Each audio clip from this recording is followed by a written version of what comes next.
Oke, nah di sini kan kita udah belajar tadi kan, pokoknya kalau misalnya kita udah tahu nih morfologinya gimana, ya udah kita lakukan KOH seperti tadi. Nah, KOH pada Candida ini dia itu khas nih, KOH-nya itu biasanya pseudohifa yang kita lihat ya. Pseudohifa itu bentuknya kayak untayan sosis gitu. Terus kemudian kita juga bisa lihat ada budding yeast.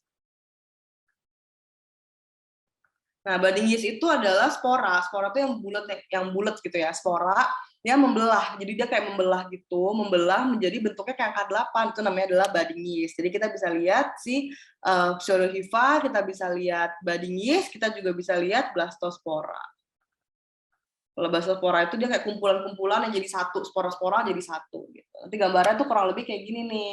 Jadi ini agak kurang jelas sih sebenarnya, cuman ya kalian bisa bayangin lah ya. Pseudohifa, terus kemudian ada budding yeast-nya gitu. Oke, kalau tadi kan kalau si Tinea itu adalah hifa panjang bersekat gitu. Kalau si Candida itu adalah pseudohifa dengan budding yeast dan juga bisa ada blastospora. Nah, kalau misalnya kita sudah KOH, kita juga bisa nih untuk kita kultur gitu ya, kultur dari tempatnya di mana kita swab kultur. Nah, swab kultur ini adalah gold standard untuk pemeriksaan Candida gitu. Terus bisa juga kita biopsi, kita kultur jaringannya atau kultur darah. Tapi ini udah terlalu lanjut ya. Jadi kita cukup sampai KOH aja udah bagus gitu. Aduh, bentar. Nah, ini selanjutnya ya. Jadi dia itu kalau kita pewarnaan gram, nanti kalau misalnya kadang-kadang tuh ditunjukinnya bukan yang tadi, bukan yang KOH, tapi gambarnya kayak gini yang kita gram gitu ya. Nah, biasanya tampakannya kayak gini bentuknya. Biasanya ini yang bulat-bulat ini, yang hitam bulat-bulat itu adalah si spora. Nah, yang panjang-panjang ini adalah si pseudohifa. Gitu. Oke. Nah, ini kita adalah pengobatan si Candida. Jadi pengobatan Candida ini biasanya kita sama aja kayak tadi. Ya, kalian bisa lihat di sini ada Cutaneus, Paronychia, Onychomycosis dan lain-lain di bawah-bawah. Ya, yang kita bahas yang atas doang yang Cutaneus, Paronychia dan juga Onychomycosis. Tetap sama, kita akan edukasi pasiennya, kita akan kasih tahu untuk hindari faktor pencetus dan juga predisposisinya. Kemudian kita akan kalau misalnya lesinya kecil, lokal gitu ya, kita kasihnya sama kayak tadi, kasihnya adalah miconazole. 2% itu selama 2 kali sehari selama 4 minggu gitu. Jadi kayak kalau misalnya kecil ya kasihnya sama miconazole gitu. Nah, kalau dia ada paronychia atau onychomycosis, kita boleh kasih tadi kayak tadi itraconazole dosis denyut 400 mg per hari selama 1 minggu. Untuk setiap untuk setiap bulan. Jadi 1 minggu dalam 1 bulan, terus kemudian kalau jari tangan biasanya kita kasih 4 minggu, jari kaki 12 minggu. Atau boleh juga dikasih 200 mg per hari. Cuman lebih sering sih yang dosis denyut ini. Kalau misalnya kalian ikut UPMPPD, itu biasanya yang keluar itu yang dosis denyut 400 mg per hari 1 minggu untuk 1 bulan gitu.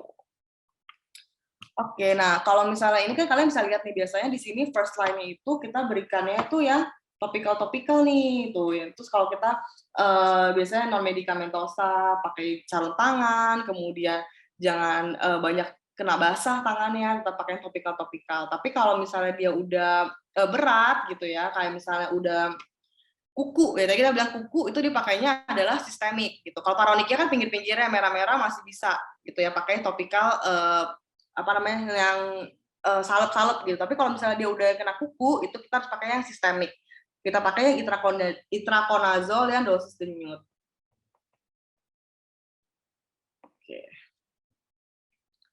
Oke, lanjut ya. Kita akan bahas tentang malassezia. Malassezia ini dibagi menjadi 2 di sini.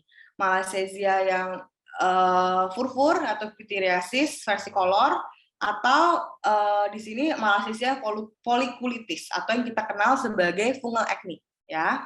Nah, di sini dibagi menjadi 2. Jadi pityriasis versicolor dan malassezia folliculitis.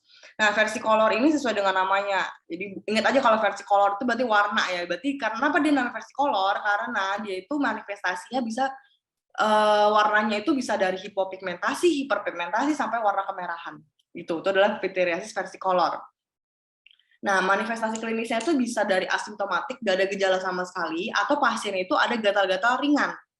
Nah, untuk gambaran klinisnya juga bisa agak banyak ya, bisa makula, plak, eritem, bisa merah, bisa hipopigmentasi, warnanya agak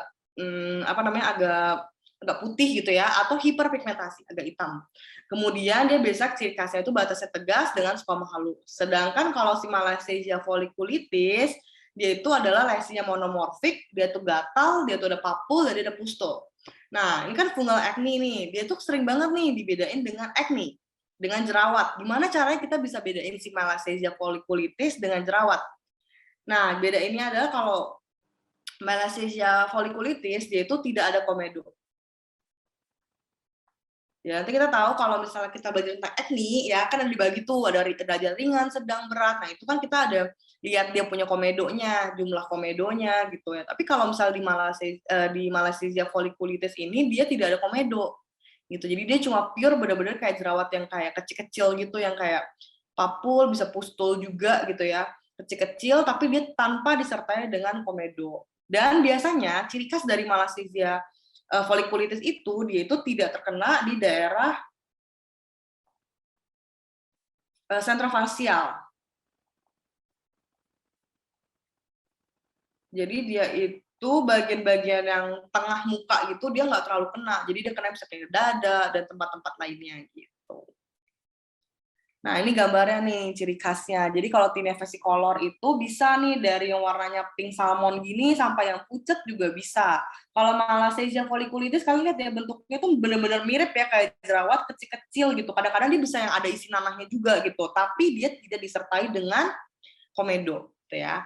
Nah, biasanya faktor resiko si Malassezia ini kalau misalnya kita nih, kayak kita tinggal di iklim tropis, makanya sering nih iklim tropis, dia itu kan jadi bikin keringatnya terlalu banyak, jadinya bisa nyebabin si tinea versicolor atau si Malassezia folliculitis gitu, atau dia imunosupresi juga bisa menyebabkan si Malassezia. Oke, nah sekarang kita akan lihat nih, kali kita udah lihat nih morfologinya gimana bentuknya, terus kemudian kita boleh juga tambah dengan dermoskopi. Nah, tapi dermoskopi itu untuk melihat si fine scale. Jadi dia ada kayak apa ya itu namanya ya, kayak yang putih-putih kecil gitu ya, putih-putih kecil kayak sisik gitu. Nah, itu bisa dilihatnya pakai dermoskopi, lebih jelas gitu karena dia terlalu halus gitu. Nah, biasanya kalau misalnya untuk wood slime ya, di wood slime itu biasanya kalau kita lihat si pityriasis versicolor, dia itu ciri khasnya itu adalah warnanya kuning keemasan. Ya, itu adalah pityriasis versicolor. Tapi kalau misalnya si Malassezia folliculitis, biasanya warnanya bisa ke arah biru keputih-putihan gitu.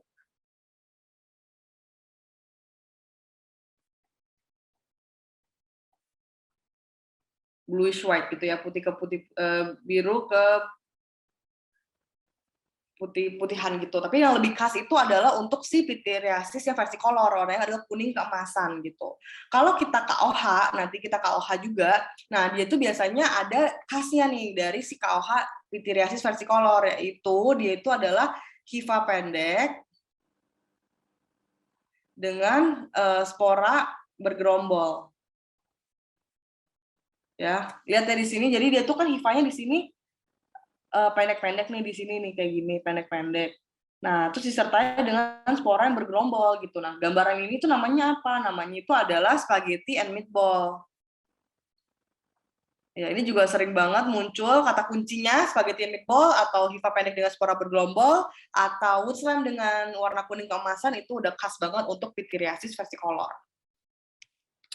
Oke, nah di sini treatment-nya sama ya, kita akan edukasi juga untuk tadi yang pakai baju yang terlalu ketat, terus hindari berkeringat berlebihan gitu, jaga kebersihan.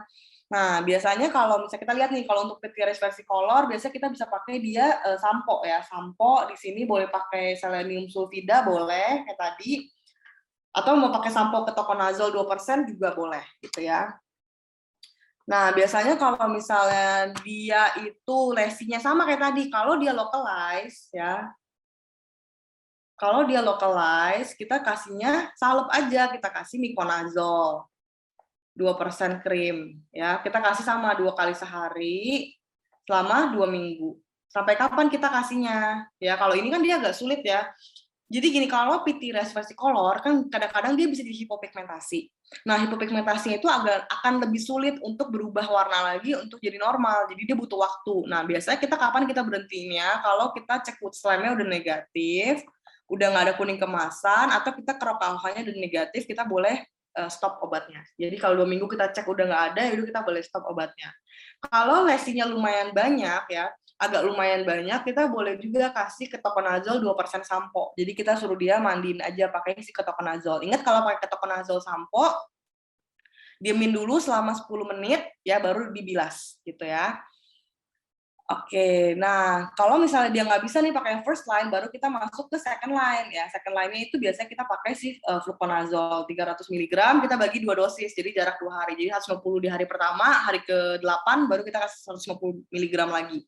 Selama 1-2 minggu, atau itraconazole boleh 200 mg untuk 7 hari. Itu.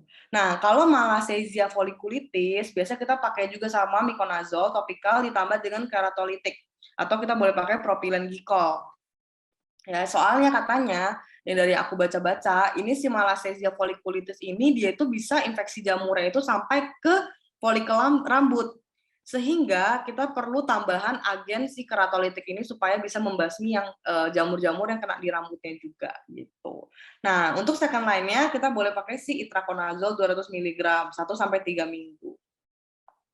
Nah, ada juga beberapa sumber yang mengatakan bahwa karena si malassezia ini cukup tinggi rekurensinya gitu ya, kita boleh juga nih kalau misalnya dia udah sembuh, kita kasih dia pakai ketoconazole sampo atau si selenium sulfida sampo gitu ya, dipakai selama 6 bulan gitu, untuk mencegah supaya dia rekuren lagi gitu. Oke, sekian sih presentasi dari saya, udah pas 1 jam ya. Semoga bermanfaat buat teman-teman sekalian yang baru ikut juga, maupun yang sudah pernah ikut. Saya kembalikan lagi ya ke moderator. Oke, mantap, Steph. Kita pas nih. Udah 1 jam ngebahas semuanya dari dermatofitas sampai non-dermatofitas, sampai bahasa pelaksananya juga, dan yang pasti lesi-lesi khas yang bisa kita temuin dan yang harus kita tulis kalau misalnya kita mau mendukung diagnosis kita. Oke, aku buka sesi Q&A buat teman-teman. Aku kasih waktu 3 menitan ya kalau misalnya ada yang mau tanya-tanya. Tapi sebelumnya aku mau minta tolong untuk kita nyalain kamera dulu. Mari kita berfoto dulu ya.